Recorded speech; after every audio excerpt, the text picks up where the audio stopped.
Welcome to Sports Check with me, Perez, as well. Today, I speak to a man who I've said need no introduction because he has been in this business for decades. He has also ventured into sports administration, where he is the lead face for basketball in the country, as well as the manager of the greatest African boxer ever. Yaw Sakyi is my guest on Sports Check today. And after this break, we talk basketball, his life, and that of the legendary Azumah Nelson.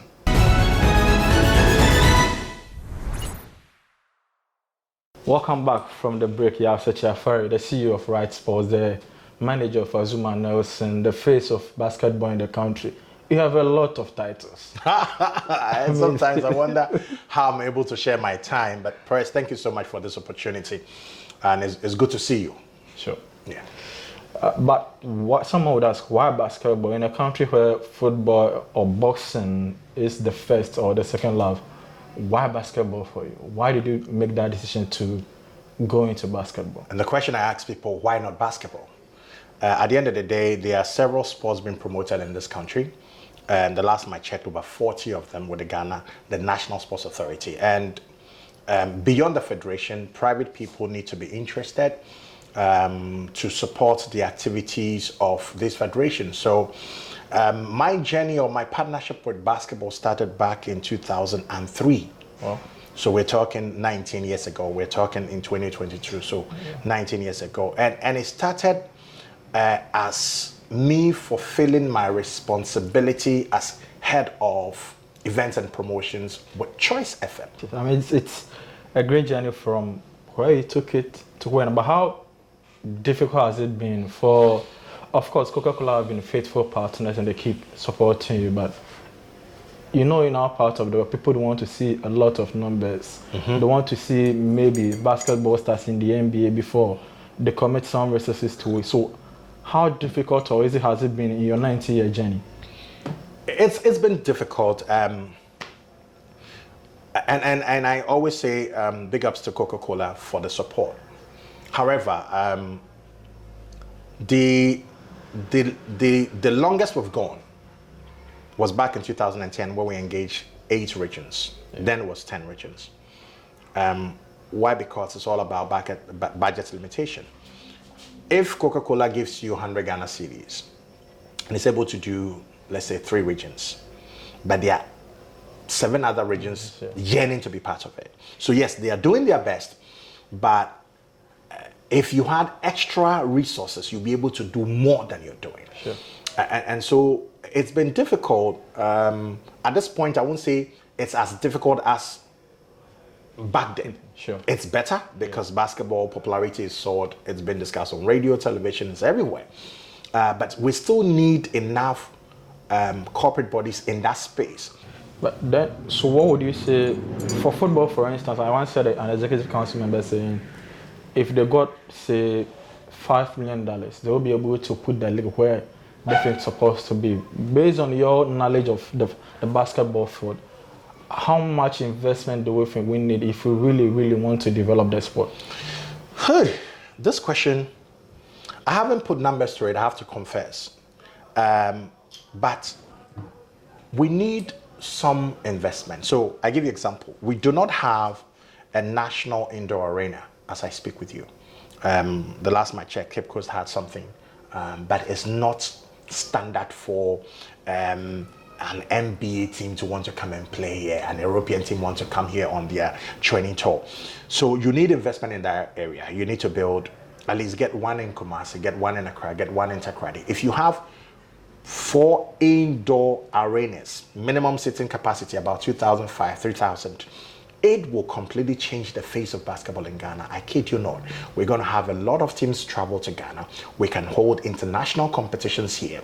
And only God knows how many kids would, through basketball, access higher education, get employed, and change their life situation and become an inspiration. I mean, despite all these challenges, you have done really for yourself. And I've followed the basketball for a while, so I know how difficult it's been. I mean, pulling resources together to state some of things, but nonetheless, we've been able to make an impact where we've had stars from this. What are some of the known faces from the Sprite Ball challenge or from your marriage with basketball that Ghanaians should know?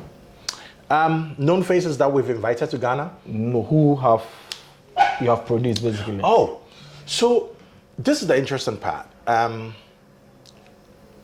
We describe ourselves as, and I'm talking about Right Sports, as enablers. Sure. We create the platform that would create other industries or other players out of it. So I'll give you an example. We are promoters. We organize events, get everybody excited, get the media talking about it, get parents coming, get fans excited. But we are not agents.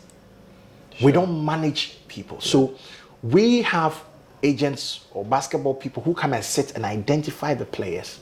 And it's okay, yeah, I want to work with this boy. I think it's good. I have a connection with this school abroad.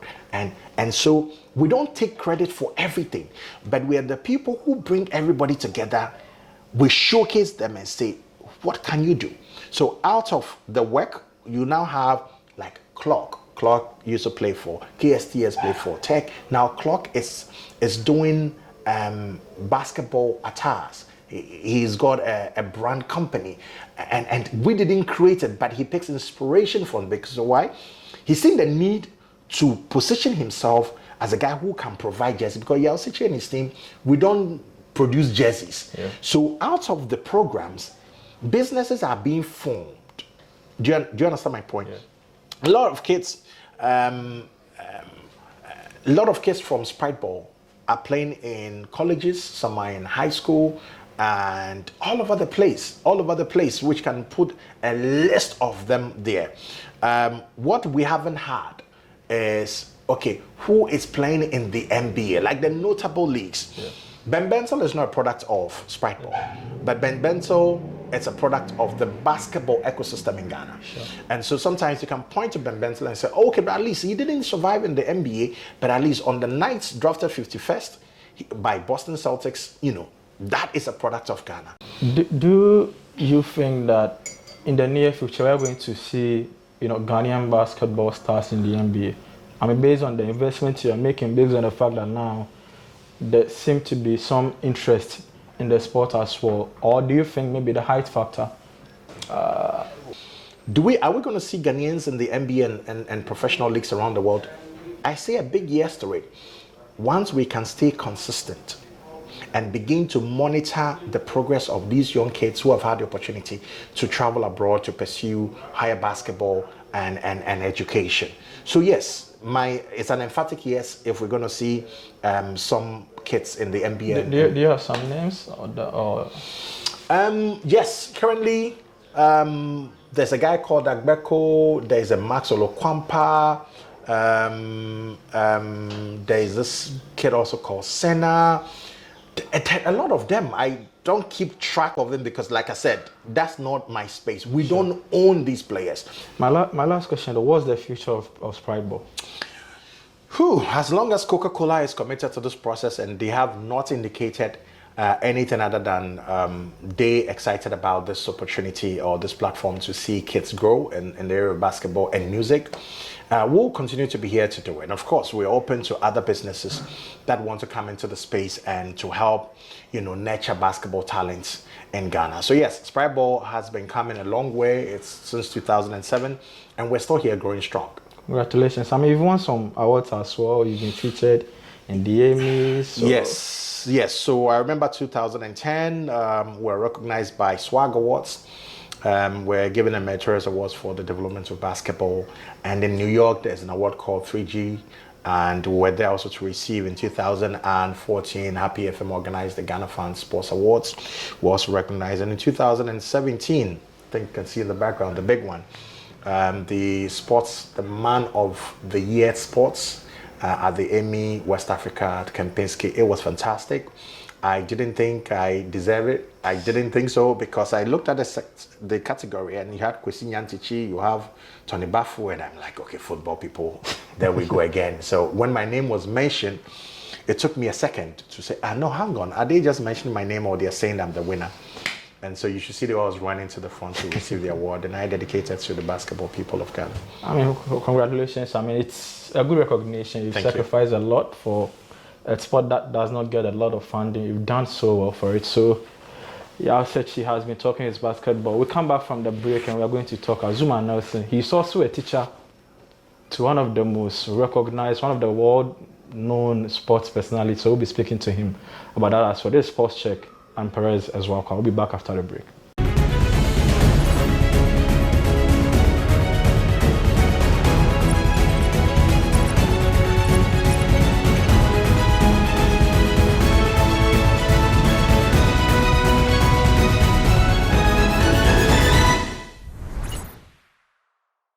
Welcome back from the break, and this is Sports Check with me, Perez as well. We've been speaking to Yaw Sakyi earlier, and we talked about basketball, the Sprite Ball Challenge, the good works he's been doing to develop the sport. Now we zoom into another aspect of his life, which is his engagement with the legendary Azumah Nelson. Yeah. So how did you and Azumah Nelson meet? How did it come about? I mean, you have some great relationship. Yes. Great memories. So every Ghanaian knows Azumah Nelson. Yeah. So just like yourself, I knew Azumah from a distance. But my relationship with him started way back in 2010. Okay. So I'll take you back a bit. When I was working my time at Choice FM, sometime in 2005, I was in the office one Monday morning when I got a call from the receptionist that a white man is looking for me. I said, a white man, did he mention my name? He said, yes, he mentioned your name. I said, really? Okay, I'm not expecting any white man, but well, you let him come. So he walks in, I offered him a seat, and then I asked how I can help. And he goes, the Holy Spirit asked me to come and see you. So I had to pull my seat and sit properly. Holy Spirit, wow. So, and what did the Holy Spirit say? So I was listening to you on Saturday, and I was moved to come and talk to you about how you can help me with my youth ministry that I want to set up in Ghana.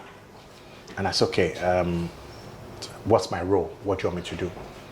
And he said, oh, just to talk about it on radio and then to MC the events as and when we organize that. I said, is that all you need from me? So yes, it's okay. Anything for God, I'm in. So we did a few events. He is from the UK. It's called Reverend Martin Reed. So we did a few events. He went back to the UK, but he stayed in touch. So sometime in 2006 or 7 or so, 2010, sometime in March, I got a call from Reverend Martin Reed and said, hey, Yaw. So Reverend, how are you? So, okay, I need you to assist a friend of mine. And I said, okay, who? He said, Azumah Nelson. I said, which of the Azumah Nelsons? Oh, the boxer. Remember he was at my wedding? I said, yes. So he's doing something, and I told him that you can be of help. So I need your permission to send your number to him. And I said, no, give me his number, let me call him. I mean, this is Azumah we're talking about. But guess what? Even before he will call me, he's giving my number to Azumah, but wanted to just, be formal about it. So he tossed me Azumah's number. I used to live at Achimota, not too far from Kwame Showbiz Boutique, the current Malcolm, which is less than 5 minutes from Azumah's house. So I called Azumah. And so the moment he picked up, he said, Openi. I said, no, I'm a young man. And he said, oh, I got your number from Reverend Martin. He said, yeah, he talked about you. I said, are you home? He said, yes. I said, okay, I'm coming over. And he said, do you know my house? I said, I'm 5 minutes from your house. I said, really? So I went by, and back then, he was working on, with his team, they were working on a book called 12 Rounds of Boxing and Life. Okay. It's a supplementary book approved by the GS for junior high schools and high school students. He relates life in the boxing to life outside the ring. You know, how you need to be focused, God-fearing, yada, yada, yada. So he said, okay, yeah, they're trying to launch a book and they need, people on board. No problem. So I showed up at the meeting a few times. I had a few concerns about how this whole thing was being put together. So I had a private conversation with him. And I said to him, I've looked at the products that you want us to launch. I have a few issues with the product. And knowing the person you are, your name cannot be associated with this. So I made my case. He heard me and he said, okay, can you say it at our next meeting? I said, why not? So at the next meeting, these are big boys. So I had to listen. So towards the tail end of the meeting, then I raised it.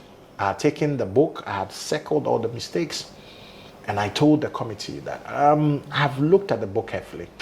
I don't think we should launch this book because this is Azumah. I said, why? I said, because I've seen a few mistakes. They've printed 5,000 or 10,000 copies from Australia. I said, we have to throw it away. So Azumah was just quiet, watching the reaction of the people. And I've taken my time and circled the problems. So nobody could argue. So then Samuel Kaite of blessed memory, who was then the manager of Azumah Nelson, asked me, so what are you suggesting? I said, we're going to throw the books away and reprint them. What, 5,000 copies? About, I think 5 or 10,000 copies printed from Australia. So I said, can I have a soft copy of the book? Then Azumah instructed the secretaries to send it to me. Then I gave the soft, when I received it, I forwarded it to some other people for them to work on it, improve, add some stuff. And then we reprinted it, not in Australia, but we reprinted in Ghana. And so then Azumah noticed that, okay, this is a young man, a lot of energy, he's here to help, especially from the person who recommended me. And that's how my relationship started with him. So then we started writing about him, streamlining his foundation, Azumah Nelson Foundation. Azumah is a philanthropist, we all know that. Azumah, people love Azumah for many reasons. Beyond his humility, he gives. He's a very generous man. When Azumah was fighting, people were praying for him for different reasons. There were people who saw their school fees in his pockets. There were people who saw their rent issues in his pocket. So they would go on their knees and pray for him, beyond just bringing in national honor. Because anytime Azumah finished fighting and he came back to Ghana, he sat in a seat like this and listened to people tell their problems and gives them money. The people queued in his house. And these are things that people have said it over and over again.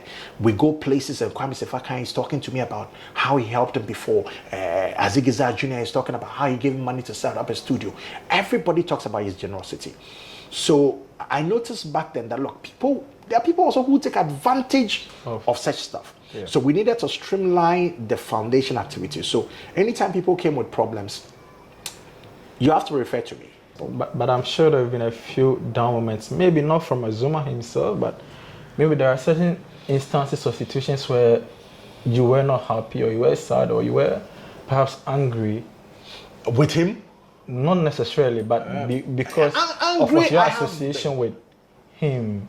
Oh, okay. So there have been moments where, because I know so much and how people have abused their relationship with him over the period, and yet Azumah will be laughing with these people. Sometimes I don't get it.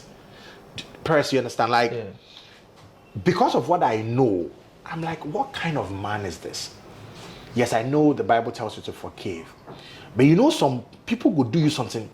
You're wondering, why are you still talking to him and being nice and still supporting? And as I said, the man is like, he's just too good. So sometimes I get frustrated over some things that I'm not even supposed to be frustrated. And sometimes also when people, I'm not going to mention a name. So one time, Azumah and I had a meeting with a certain guy. Young guy, made money. You said we should come see, because Azumah built a 6-classroom block at Enuma Papem. And we wanted to have a computer lab. And this guy sold laptops and things. And he said, oh yeah, I'll come with the old man. I really like what he's doing, blah, blah, blah, blah. Press. If you have a meeting with Azumah and you say 1:30 he's there. I am always the late guy. I think I'm on time, but Azumah is like in time. So you said 2 o'clock. You said 2 o'clock. We got there at 1:45. Sat at the reception. There are cameras all over the place, so you can see that we are there. I told the receptionist that, Azumah is here to see this guy. Paris, we are there. It's 2:20. It's 2:30. It's 2:40. It's 3. Oh. 1 hour. Somebody came, some government guy, politician came, within 2 minutes, enter. So I went to the receptionist and I said, tell him, it's very disrespectful.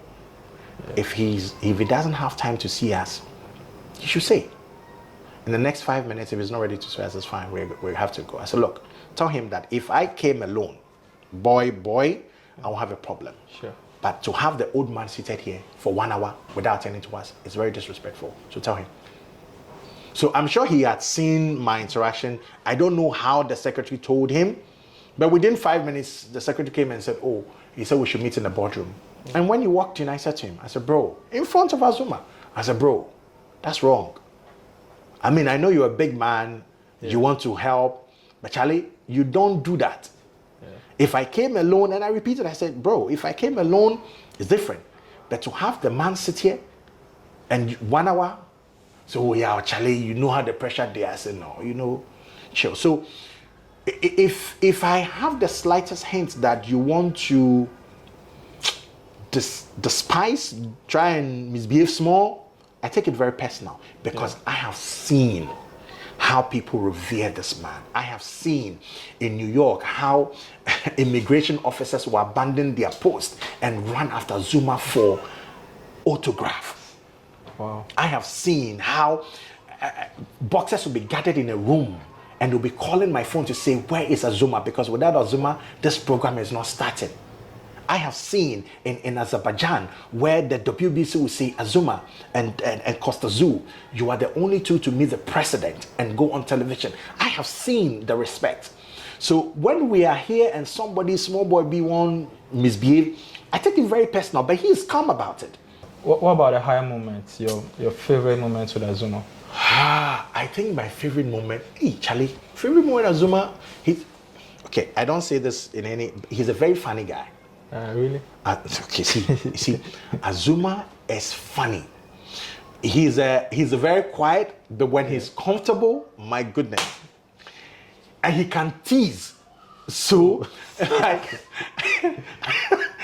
he doesn't look like it. Exactly. So that's the interesting part. Yeah. Like, if he's here, he can drop some comments. You're like, did he just say that? That's Azumah. So there's no dull moments with him. Okay. But I think my highest moments will be,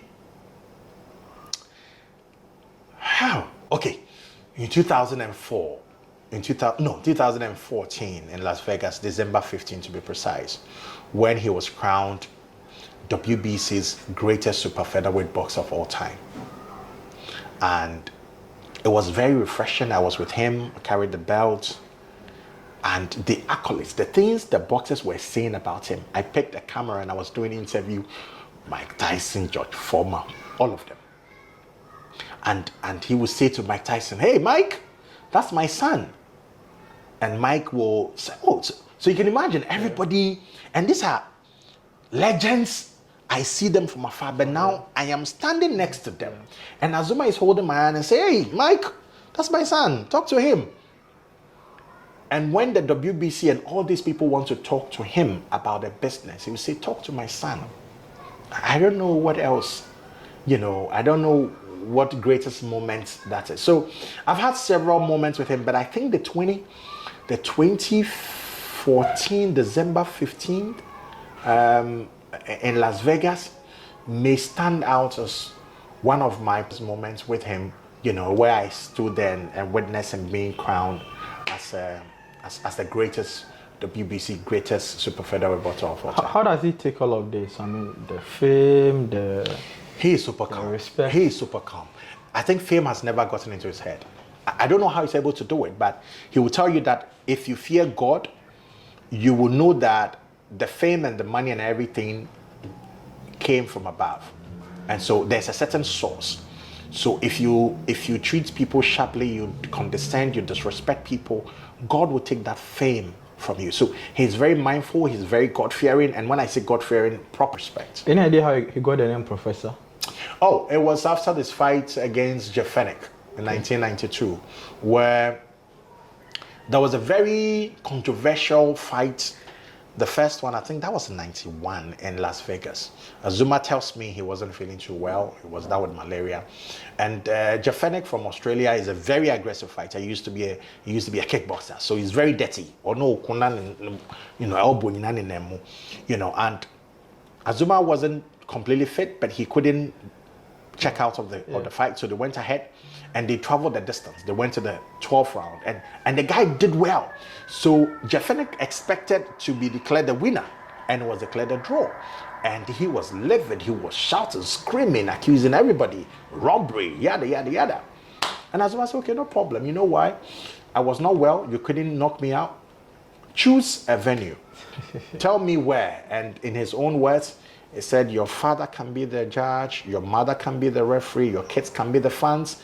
It can happen in your bedroom. I'll still knock you out because I was sick. He couldn't do anything about it. So it was after the fight, and then he said, oh, this was like a father and son relationship. and then the commentator said, oh, it's like a professor. I said, oh, yeah. So the name actually came from the commentator. So that's a boxing professor who can beat somebody, because he said, I will beat him and teach him his mistakes. You know, for someone who is quite unassuming, Azumah did the trash talking quite well. Sometimes I watch some of the things he said prior to, I'm like, how can this man be saying this? He's be looking like, but he's a great boxer. He is. I don't know, but I don't think we'll ever get someone in Ghana here who will fight like him. Are we ever going to have another Azumah Nelson? Of course, we can have, if the person is ready to pay the price for it. And obviously, the person's name will not be Azumah Nelson, but it could be a Perez, it could be a Yaw, it could be a Kojo. But the price will be, will the person stay humble? Will the person be ready to listen? Will the person be God-fearing? Will the person not condescend, despise, and disrespect people? Will the person be serious about his training regime? And everything that goes into building an outstanding boxer. If we have somebody ready to pay that price, then we can have not just a champion that will be a flash in the pan, but a champion who will stay a champion for a very long time. Some feel that he's our greatest sports personality ever. Definitely. And of course, Azumah's name transcends just boxing. Azumah's name, you can put philanthropy there. You can put somebody who is a motivator, because in recent times he's not boxing, but he's inspiring and motivating a lot of people. So there are corporate events where Azumah will go and talk to workers on how to persevere for excellence. I mean, thank you very much, Yaw Sakyi, for hosting us. Welcome. In your office. This is Sports Check, and Yaw Sakyi, the CEO of Right Sports and the manager of Azumah Nelson, has been my guest. We've been speaking basketball as well as the career of Azumah Nelson and what he thinks the legendary boxer's legacy will be. Until we come your way with another edition of the show, I am Perez as well. I'll see you,